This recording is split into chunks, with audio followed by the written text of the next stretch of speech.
Today's lecture is on the steroidogenesis, the synthesis of adrenal-cortical steroids, and the gonadal steroids. We'll try to fit it all into one presentation. If not, we'll record the second part at another time. What I want to do first is take you to the WebCT site and first note the Endotext 2 posted here. When you go to that, this is actually the home on any of these others. The pituitary disease and neuroendocrinology is what you might recognize. This is actually just the home site on that.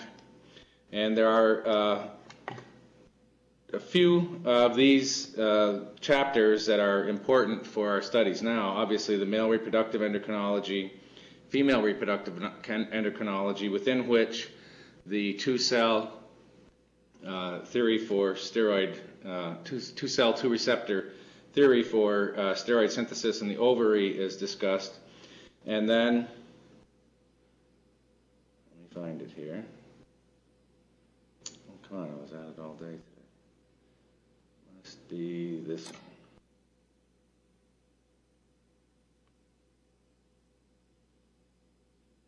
Yes, it was that link, the adrenal, it says physiology and disease there, but it's the link adrenal disease and function, and ACTH action at the adrenal gland contributes quite significantly to the lecture that we're considering today in a small part. Otherwise, I'm going to take you to the document overhead and show you document camera and show you at least 4 of the most critical articles I used in developing the presentation. There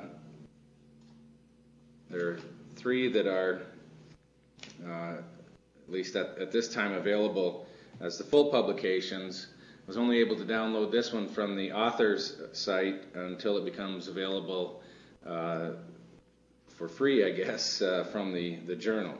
So I'll zoom in on these and give you the titles and everything. So you can see the first is ACTH modulation of transcription factors responsible for steroid hydroxylase gene expression in the adrenal cortex. This reference in its entirety is contained within the slide presentation, so you don't need to race to write it down. At the end of the abstract, it's shown here. It's in Microscopy Research and Techniques 61, the volume 61. It's just 7 pages long, and it's 2003. I'm really excited because it's been about 3 years since I taught this course, and I had to search insanely through all the primary literature to find this type of information. Now it's showing up in these mini reviews, so I'm really pleased that I'm experiencing the transition of primary literature to mini reviews, and hopefully someday into textbooks, and of course the Endotext is a prime example of that. The second is signal transduction involving cyclic AMP dependent and cyclic AMP independent mechanisms in the control of steroidogenesis. So the ACTH receptors and the LH and FSH receptors are the G-coupled proteins in that 7 transmembrane spanning segment superfamily of G-coupled protein receptors. And they're coupled to adenylate cyclase with cyclic AMP as the second messenger. So this will help us understand. This has a lot more information than what we really need to focus on, but it does remind us that the cyclic AMP is not the only signaling mechanism to explain all the effects of these hormones. And this is in Molecular and Cellular Endocrinology, volume 151 from 1999, pages 25 to 35. The next one is from Reproductive Biology and Endocrinology. It's a really nice review, especially starting right with cholesterol, and taking it on through the synthesis, in this case, progesterone in the corpus luteum. So it's a review on the cholesterol transport and steroidogenesis by the corpus luteum. And it is in Reproductive Biology and Endocrinology, 2003, Volume 1, and it starts at page 90.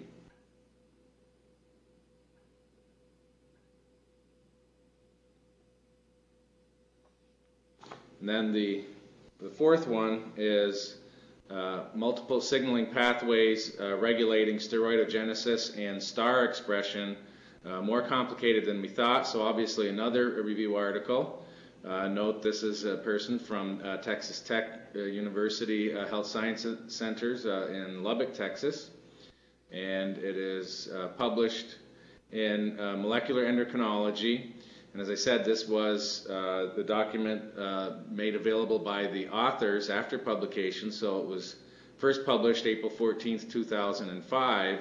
So in this case, it doesn't include the volume and everything, but certainly you should be able to find it.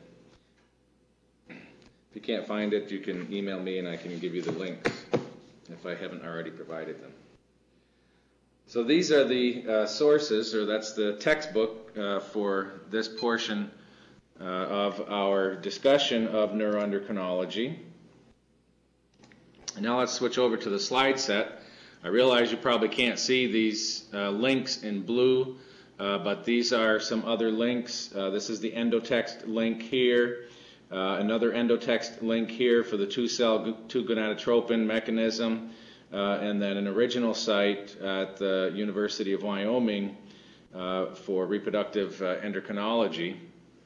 So I acknowledge those sources and appreciate the opportunity to modify their presentations for the level of our class. You'll find certainly that those are in a very intense detail and sometimes go into animal reproduction, and which of course is important for agriculture and economy, as well as clinically relevant information for human endocrinology. Well, let's start first with thinking of the biosynthetic pathways, and this slide is reminding us of a couple of different concepts that we've focused on throughout the semester. First is tissue-specific gene expression, and second is cell-specific gene expression. And we'll try to make some examples as we proceed through our presentation on each of these, especially when we discuss the regulation of the steroidogenic genes in the adrenal cortex. We'll add even some other information that we will recognize. Cholesterol, I'm just going to set my arrow here. Cholesterol, of course, is the universal precursor to the steroidal hormones, and we'll talk about a very important event of producing the free cholesterol within cells, and the one lecture, the one paper in the Reproductive Biology and Endocrinology for the corpus luteum discusses the source of this cholesterol, extracellular versus intracellular, and of course the corpus luteum means yellow body. It is yellow because it has a tremendous amount of esterified cholesterol stored within it. So this is why it's a prime endocrine structure, cluster of specialized cells to focus on asking the question, what is the source of the cholesterol? Is it made inside the cells of this endocrine tissue, or is it transported in? And as you will see when you read that, it is primarily in the corpus luteum, originating from extracellular sources. As you know, the liver is the primary source of cholesterol in the plasma, and it's transported by the LDL and HDLs that we all know so well. And it's a very interesting distinction of what cells take up the LDL versus HDL. And that's a bit beyond our scope, but it's very interesting reading when you have that opportunity. The first enzyme will act on this precursor, and we'll talk about that and focus on it a bit, and convert this to the pregnenolone, and this is the rate-limiting step. the pregnenolone, and these will occur in different subcompartments of the cell, so we'll focus on that as well. The pregnenolone is acted on to produce progesterone, and of course that's what's secreted by the corpus luteum, shown here, the big yellow body in the ovary on the right. And in other cells, other tissues, especially in the adrenal cortex, this will be acted on enzymatically, and these are almost making you believe that they're direct changes from one to the other, but there are intermediate steps, as we will see, to cortisol or hydrocortisone, which is the primary adrenal corticosteroid, glucocorticoid, from the adrenal cortex in humans. And of course, in the testes, and as well as in the zona reticularis of the adrenal cortex, this is ultimately converted to androstenedione, and in the testes that's converted to testosterone, as we know, and it's secreted by Leydig cells of the testes. And then in the ovary, and we've talked about this already, the aromatase enzyme acts on the testosterone and produces the estradiol 17 beta, which is the estrogen that we all think of, and of course the developing follicles in the ovary synthesize and secrete that. So I urge you to visit the links, especially the Endotext. They're fantastic in describing these biosynthetic events for the gonadal steroids. We will go into some detail here today, but not at the level that you will find at the Endotext. Our focus will be mostly on the adrenal cortex, the adrenal cortical cells, of course, that express the gene for the adrenocorticotropic receptor, or the corticotropic receptor, or another name for ACTH is corticotropin. So you might find corticotropin receptor utilized some in the literature. And this is an illustration from the molecular and cellular endocrinology reference that I provided you. It's 7 transmembrane spanning segment superfamily G-coupled to the enzyme adenylate cyclase, and produces cyclic AMP. And this slide, of course, is showing that there are many other mechanisms. Calcium, you see here the membrane calcium channel, membrane chloride channel. Calcium chloride can interact through a variety of mechanisms to impact the steroidogenesis, as well as this artist here, and macrophage factor SIP and calmidazolium all can have impacts on steroidogenesis. One thing, the macrophage factor shown here reminds us that in addition there are interleukins that can impact this. Remember the immunoneuroendocrinology or neuroimmunoendocrinology terms that we described at the beginning of the semester. This is a case where there's a tremendous interaction between the immune system and the glucocorticoid steroidogenic systems. So you'll find some interesting discussions, and then we see the leukotrienes here as well. So the PKA and the PKC pathways are ones that we recognize for protein phosphorylation related to intracellular signaling mechanisms that depend upon this phosphorylation. So the PKA will be the one that we'll focus on. There's another very important star player in this process that we'll talk about and focus on a bit as well. And then this box with the term steroidogenesis is obviously much more complex than is shown there. But first, let's consider the ACTH receptor just briefly, because we'll be able to appreciate the comments made here. And then we'll talk about ACTH a bit as a model peptide hormone that has been characterized through some standard techniques of making analogs or truncated analogs and testing for their bioactivity to determine the relevance of different portions of the molecule. Then we'll go on to the steroid biosynthetic enzymes and their gene expression. So there are two types of receptor, ACTH receptors, one with a KD of 1 nanomolar, but only about 60 per cell, and the other has a KD of 300 nanomolar, but with about 600,000 per cell. So now I ask you, what is the relationship between KD and affinity? Remember that they are reciprocal, so affinity is the reciprocal of KD. So 1 over 1 is 1, and 1 over 300 is 1 over 300, right? 0.0003, whatever it is. So which one is larger? This is larger. So the smaller the KD, the higher the affinity. So that was a big point I kept trying to make, although I think I kept confusing and confounding it a bit. But anyway, now is when we can benefit from it.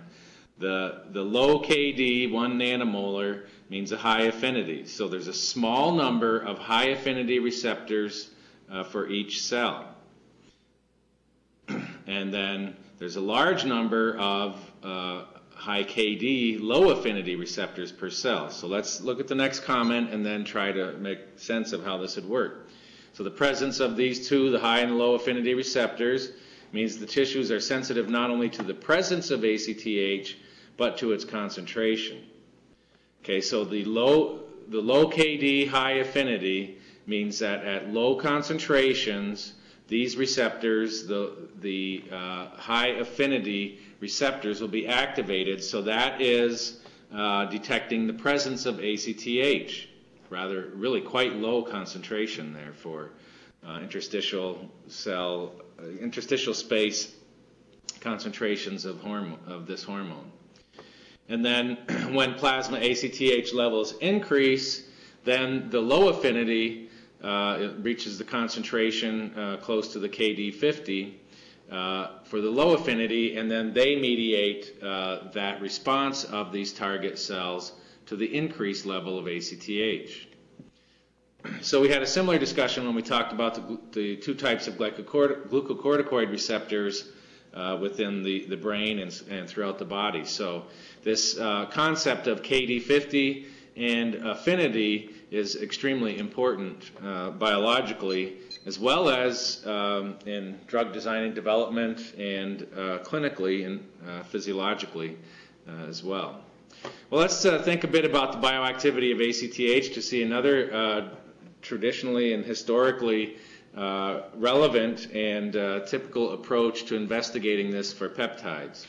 So it's a 39 amino acid peptide, and therefore it's at the practical limits of synthesis for the production of analogs. So much larger than this, it becomes a bit more challenging to synthesize them. But this is a nice big one that can be chopped up into various little pieces and substitution of residues and things like that to investigate the contribution of different amino acid residues and domains, if you will, of the peptide, the polypeptide, to its bioactivity. So it has been well characterized for the biological activity of smaller and more synthetically accessible fragments. So there are several proline residues that prevent a helix formation, and this is important because the molecule stays linear. Therefore, you can chop it up into linear chunks and pieces and also do some substitutions of different residues and not have to worry about disrupting the at least a helical type of, typically alpha helical conformational post-translational changes. So it could be dissected with regard to functions of the various linear segments is the obvious point. So here are the conclusions from those types of studies. So you produce them and then you add them to cells to perform a bioassay and assess the functional effect on those investigative cells. So all the biological activity is dependent upon the amino acid residues 1 through 24. And less than 20 of the amino activities, whenever it's less than 20 amino acids total, then the activity drops off significantly. So what they did is they just started truncating from the carboxy terminal end. Let's see, the amino terminal is the first residue, right? So they start chopping off at the carboxy terminal end, and as soon as they get below the 20, then the biological activity drops off significantly. Residues 25 to 39 give stability to the molecule.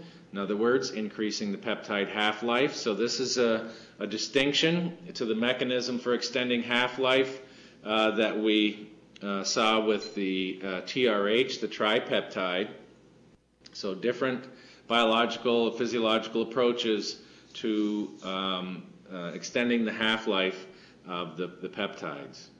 So it's a highly conserved molecule amongst all animals. Only the amino acids at 31 and 33 residues are found to vary between man and other species. So extremely highly conserved. And this is what we would expect. We said 2 major functions of organisms: survive and reproduce. And the HPA axis obviously is tremendously focused on survival.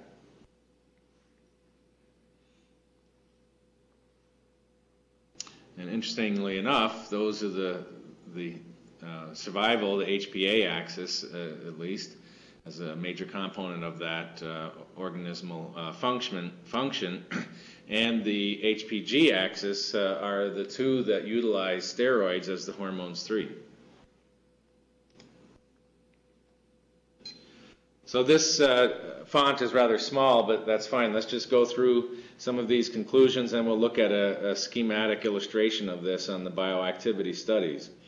So the initial structure-activity relationship for the ACTH amino acids 1 through 24 showed that any substitutions in the positions 4 to 10 lead to reduced activity. So these descriptions will reveal the major or the primary strategy for testing and characterizing the bioactivity of peptide hormones.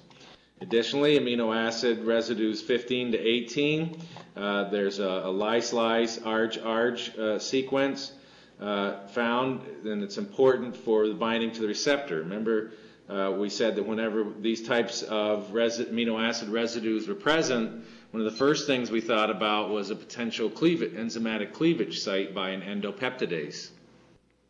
Indeed, in this case, that is not true. These are essential to the binding to the receptor. So it might be a target, then, we would predict, of degradation, enzymatic degradation, to eliminate its biological activity. It could no longer bind to the receptor if cleaved at any of these sites. So modification of those residues resulted in lower binding to the receptor. And then we'll take a look at the scheme in just a moment.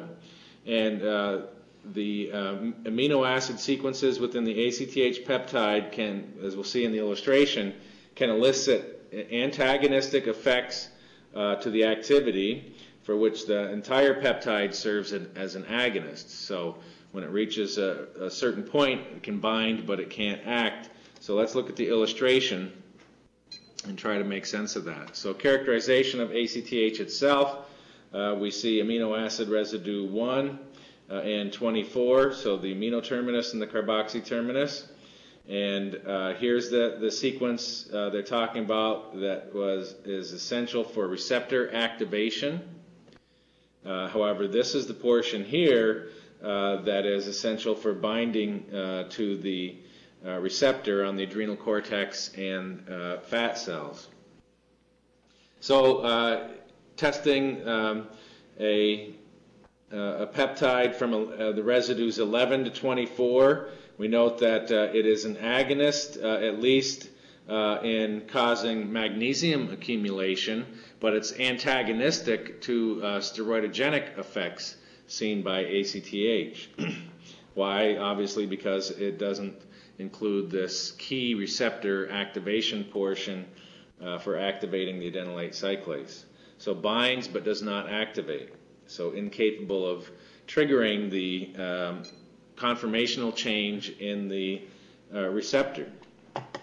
No stimulation of the adenylate cyclase or lipolysis occurs even out to the 8 residue, and then 5 to 24 is a full agonist, giving steroidogenesis, partial agonist for lipolysis, and an agonist for adrenal cyclic AMP accumulation and adenylate cyclase activation, obviously. So this extends into this key area for the receptor activation, and obviously the full molecule is the full agonist producing all of the effects. So some of the conclusions are restated here in this slide. The peptide derived from the residues 11 through 24 is interesting. It causes magnesium accumulation, but will not cause adenylate cyclase activation. Adenylate cyclase converts the ATPase into the cyclic AMP, as you know, and this I left it here to emphasize that the ACTH receptor is coupled to adenylate cyclase. And the activation of the adenylate cyclase requires magnesium as a catalytic cofactor. So we see an example of a dual effect of a ligand on its receptor for activating secondary messenger system enzymes and providing the catalytic cofactor. So a dual level of regulation of that second messenger system from the perspective of the receptor. And how many cellular processes can a single short peptide sequence exercise regulatory control over? Well, the ACTH structure-activity relationship is a good example of nature subjugating interdependent cellular processes under a single control element. The authors were obviously much more eloquent at stating that than I was. So from the information available, it's not clear if the control element is the ACTH sequence itself or the receptor binding sites. So is it due to the nature of the intact ACTH molecule, or might it be the receptor, or possibly even both? So that gives us some information about the ACTH molecule and the receptor that it interacts with. Now let's move on to think about this second messenger system pathway, the cyclic AMP, protein kinase A, and protein synthesis related to steroidogenesis. And we know that when we talked about the adenylate cyclase CAMP second messenger system with reference to the anterior pituitary, we always said that we would couple it to secretion, synthesis and secretion. And in the anterior pituitary, the secretion was exocytotic dependent or exocytosis dependent release that we know depended upon intracellular calcium levels increasing either from extracellular or intracellular sources. In steroidogenic tissue, we only need to focus on synthesis because as soon as these lipid-soluble molecules are produced, they freely diffuse out of the cell into the interstitial fluid compartment and are washed away and into the plasma, bind to their, or become interactive with their transport proteins and therefore become concentrated or sequestered and washed away in the plasma, sustaining the concentration gradient. So the secretion method is different even here than the other more lipid-soluble hormone, the thyroid hormones that we had discussed. They at least are thought to diffuse freely out of the thyroid follicular cells, but there is probably a transport molecule that transports them into the target cells. In this case, they are definitely freely lipid-soluble, diffusible because of their lipophilicity, and they will escape upon being synthesized. So when we see the enzymatic pathways with all the intermediates, we remember that the half-life of an intermediate is extremely short, and therefore there's very little opportunity for it to diffuse away. So it's the final enzyme that converts the final, that produces the final product that is important because it determines what will be the primary molecule secreted by the steroidogenic tissue. This is another illustration from the microscopic research and technique reference that I provided you, showing the cholesterol here, and we'll just mention the enzymes here. I'm not expecting you to become an expert in all these enzymes. Remembering which ones are in which pathway just reminds us of our biochemistry for sure. The P450-11A1 is the first enzyme that acts on cholesterol, and that's that rate-limiting step that I had mentioned to you. So as soon as cholesterol becomes available to this enzyme, synthesis is initiated and it goes to the endpoint, depending upon the presence of any of these other enzymes. So the P450-11A1 converts the cholesterol to pregnenolone that can feed into two pathways, 3-beta-HSD to produce the progesterone, obviously critical for the corpus luteum. And for the corpus luteum, we would expect that these other hormones would not be, genes would not be expressed, so that this would be the final enzyme allowing the secretion of high amounts of progesterone. I've forgotten the actual amount in nanograms that a corpus luteum will produce in a day. I think it was somewhere around 35 or 40 nanograms of progesterone produced by a corpus luteum per day. So it's a significant progesterone producing factory. So those cells don't want any other enzyme to act on this as an intermediary, so that it is immediately diffusible and disappears. So we're already starting to see tissue-specific and cell-specific gene expression differences here. If we follow this pathway down the P450-C21 to aldosterone, it reminds us to compare it to the P450-17-alpha that takes it down to cortisol.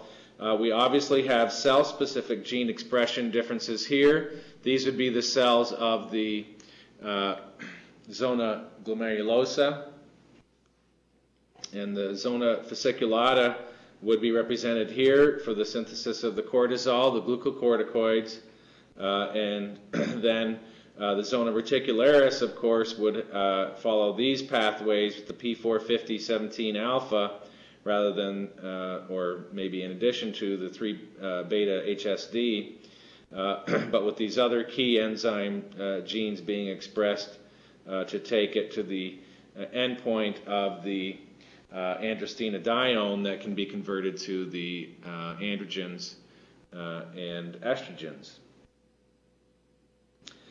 So we're already seeing complex cell-specific gene expression in the same tissue, the adrenal cortex, and in distinction to other steroidogenic tissues.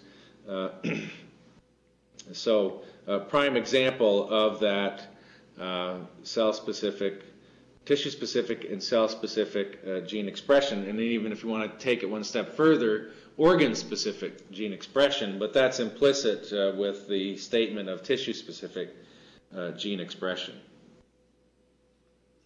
So as I said, we'll focus a bit on this one because it is the rate-limiting enzyme, and we'll spend some time talking about this process of getting the cholesterol to that enzyme so that the whole system can be initiated. Also, keep in mind that synthesis and secretion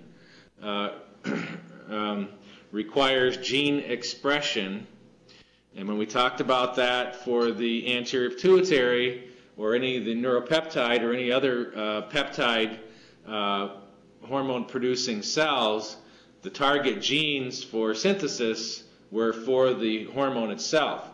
Here, the synthesis related to gene expression activation has to do with these synthetic enzymes in the various target cells for the ACTH in this case, and some other secretagogues for these molecules. For example, angiotensin II can trigger the synthesis along this pathway in the zona glomerulosa for the aldosterone secretion, as well as sensing potassium levels directly.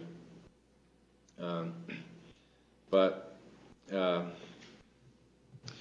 the expression is at the level of expression, it's regulating the expression of these various genes, and that's part of what we want to talk about. And the articles that I provided discuss it really quite nicely, catch you up at least to 2003, and provide more information than what is the scope of this course, but certainly is very interesting. And this slide, I realize you might not be able to read it, but we'll go over some of the things. I just want to make a few points on this first. One point is the name of the gene differs from the name of the biosynthetic enzyme by just the alpha prefix. The numeric part is basically the same. And then the second is the intracellular subcompartmentalization of many of these biosynthetic steps. So breaking it up into different chunks and pieces in subcellular locations, but also targeting the enzymes so that they're clustered. If you've got the enzymes in a series close to each other, then the intermediate molecules, of course, will become substrates for the nearby enzyme to convert it to the next molecule in the sequence.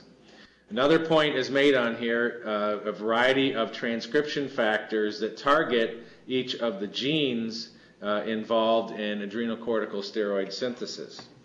I point one out here. This is that star again, so we'll talk about that. We see the star gene product here being critical for bringing cholesterol to the mitochondria, where the P450 SCC is another name for it. It's the P450-11A1 that acts on the cholesterol inside the mitochondria, converting it to the pregnenolone. And we'll read over some text slides to state all of this again. From there, the pregnenolone can translocate or diffuse, basically, right, to the endoplasmic reticulum and be acted on by the other enzymes to bring it to the point of the deoxycorticosterone that can again encounter mitochondria as it's diffusing around and be converted to corticosterone and aldosterone as well. One of the intermediaries here can be acted on by an enzyme to form 11-deoxycortisol that can be converted to cortisol as well. So we see the synthesis of cortisol in humans, corticosterone in rodents, and aldosterone, of course, in the glomerulosa. So we note that the genes, for example, for the P450-11A1, the gene is called CYP11A1. Cytochrome P450 genes are how they are identified. So let's get away from that slide and switch over to this paper on the ACTH modulation of transcription factors responsible for the steroid hydroxylase gene expression in the adrenal cortex. I gave you this reference already by Sewer and Waterman. A very nice review. And I jump right to this point. I bypass a lot of the initial parts of this paper. You should read it over. It reviews the biosynthetic pathway that we've taken a look at already, and we'll see again here and there. The very interesting part that I wanted to focus on was the regulatory levels of the steroidogenic gene expression. They are developmental, tissue-specific, and the constitutive, cyclic AMP independent, as well as cyclic AMP dependent levels. Now, what isn't mentioned here is the one we usually put after tissue-specific, and that's cell-specific gene expression. But we've already emphasized that in a prior slide, and you'll see the authors make that point in some of their discussions, especially in the key break-off points in the biosynthetic pathways to have a precursor that might be the final hormone in one cell, like the corticosterone, being used as an intermediary to produce the next hormone that cell wants to secrete, such as aldosterone. So cell-specific differences between the adrenal zona glomerulosus and the zona fasciculata. So we won't mention cell-specific as we proceed. We'll just review developmental, tissue-specific, the constitutive.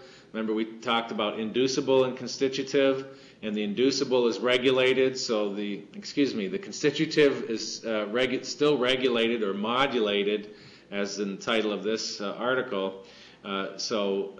Just getting the baseline constitutive expression doesn't require the receptor activation, at least through the cyclic AMP pathway, and then the cyclic AMP dependent portion is obviously important. So on the developmental type, depends on the orphan nuclear receptor steroidogenic factor, SF1. So this is kind of an interesting discussion, and you'll see in this reflected many of the methods that we talked about for analyzing promoter regions and gene expression with the reporter genes on them and things like that. So it's a great review for you to be able to appreciate now that we've studied the various methods. So all the genes encoding the steroid hydroxylases, all those that we saw in that cell model in the previous slide, have one or more of the SF1 binding sequences in close proximity to the TATA box. So obviously they're referring to the promoter region. And at these locations, the SF1 interacts with co-activators and co-repressor proteins. So these, of course, serve as bridges between the transcription factors and the basal transcription machinery. And we saw that reflected in some prior illustrations, especially when we talked about steroid receptors in general, way back at that level of introduction in the course. So the RNA polymerase and other molecules associated with it or that can bind to those molecules to bridge become very important. And the transcription factors also can bind to these either as to activate or repress, as we know. So the targeted disruption of the gene encoding the SF1 leads to mice lacking gonads and adrenal glands. So this is obviously from a gene knockout study producing a knockout mouse so that they don't express the SF1, or if they do express it, the protein is incapable of acting. So in these animals also they had impaired function of the pituitary gonadotropes. So there's some link with the SF1 and the control at the level of the anterior pituitary, at least associated with the gonads. Therefore, it turns out there are three mechanisms for tissue-specific gene expression of the steroidogenic genes. I failed to make the concluding remarks on this slide, sorry. Therefore, the developmental level of steroidogenic gene expression is obviously extremely important. Not only might this gene itself play a role in the development of the organs and other related cells in that neuroendocrine axis, the steroids that would have been produced obviously also are extremely important during embryonic and fetal development to bring about the full development of these organs and as well to have them become functional and sustain their functionality. Next, tissue-specific gene expression. There are three mechanisms dependent on the SF1 in the steroidogenic tissues, like the adrenal cortex and the gonads. The SF1 independent mechanism in other steroidogenic tissues like the placenta, the primary other one. And then the SF1 independent in other sites like the brain and liver, etc. So let's take a look at the review of, or the details on each of these. So the tissue-specific level is also regulated by the SF1, as we saw, the number one mechanism. However, in the SF1 knockout, normal levels of the P450-11A1, that rate-limiting enzyme, are expressed in the fetal placenta, the brain, the liver, and the intestines. So here we're already seeing the second and the third mechanisms being revealed by this first study using an SF1 knockout. So this suggests that the SF1 does not regulate steroid hydroxylase gene expression in the non-steroidogenic tissues, and the author thereby concludes that there are those three mechanisms that we listed before. So the SF1 is acting as a mediator of differential expression of a couple of different genes for other enzymes along the way. This is one of the branching points. The CYP11B1 and CYP11B2 in the zona fasciculata versus the glomerulosa in the human adrenal cortex. So you note already the CYP11B is the cytochrome P450 gene that corresponds to the enzyme P450-11B1. So the gene has this name, and the enzyme has the other name, keeping the alphanumeric suffix there. So these two, obviously, as we would predict just from this statement, represent a branching point between the zona fasciculata and the glomerulosa for the synthesis of aldosterone versus cortisol. So the transient transfection of the human CYP11B1 promoter reporter constructs showed that the ATF2 and the SF1 are essential for mediating the ACTH-stimulated transcription. So I included this statement because we've talked about transient transfections.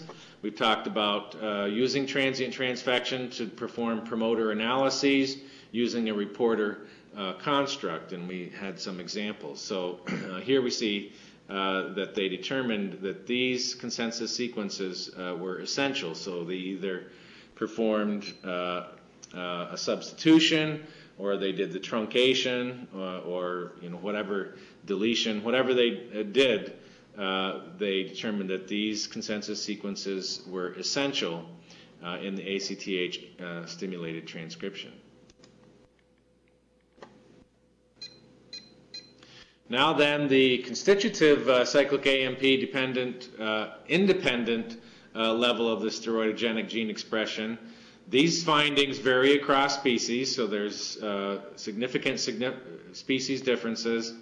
The common stimuli modulate the transcription of the steroidogenic genes, however, in all species: interferon, calcium, 4-ball esters, and growth factors, and we saw that represented in a previous slide. So at least this one representing the interaction with the immune system. And the cyclic AMP independent mechanisms overlay the fundamental cyclic AMP dependent transcription process in that you have to have constitutive to modulate it, to go back to our way of thinking about it. So in this sense then, when development is complete, so you have the windows of expression for development, the key periods when these genes must be expressed, that contributes to the cyclic AMP independent constitutive expression becoming established when the organ is completed and the organism needs to rely on the secretions of that organ. So when the development is complete, then the cyclic AMP dependent, when the anterior pituitary begins to make its contribution and the axis is responsive, then the cyclic AMP dependent transcription is the most important level of regulation. And of course, it assures the optimal steroidogenic capacity throughout your entire life.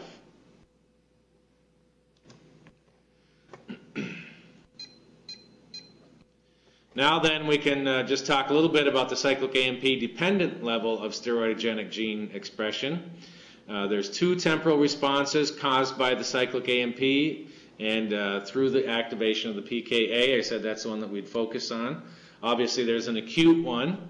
When ACTH binds to its receptor, it should increase the synthesis of the steroids quite quickly. So we'll look at some of the specific enzymes that are activated directly by PKA in the second half of this lecture when we talk about the gonadal steroid synthesis.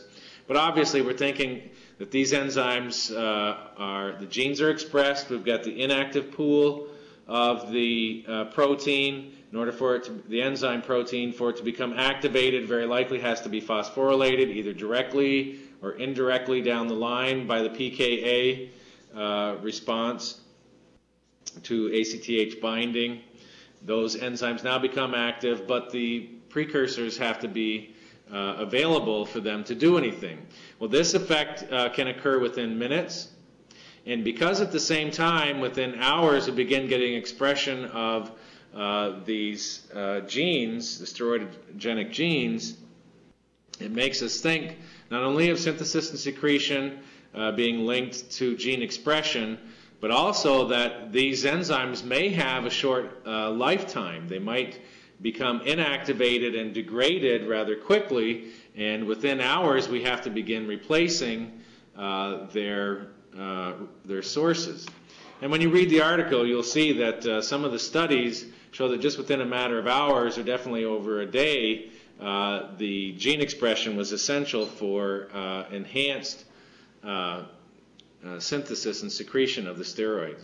Obviously, when we're under chronic stress, this is important as well. You want to be able to pump up the levels of the enzymes and provide a readily activatable pool to sustain, otherwise the system becomes exhausted. So both of these will increase steroid synthesis, obviously temporally related. So in the acute, the PKA phosphorylates cholesterol ester hydroxylase. I just used this abbreviation for it to shorten this so I didn't have to type it again. And that catalyzes the conversion of the cholesterol esters to the free cholesterol. So this leads to the mobilization of cholesterol from the cholesterol stores to the inner mitochondrial membrane, and that is mediated by STAR that we'll talk about in just a moment. And the P45011A1, or also called SCC, is located in the mitochondria at this location and converts that cholesterol transported in to the pregnenolone. So therefore, this is the key step, the PKA phosphorylating the cholesterol ester hydrolase to free up the stored cholesterol, and then STAR must be present there for that. And we'll see that STAR is a very dynamic molecule in just a moment.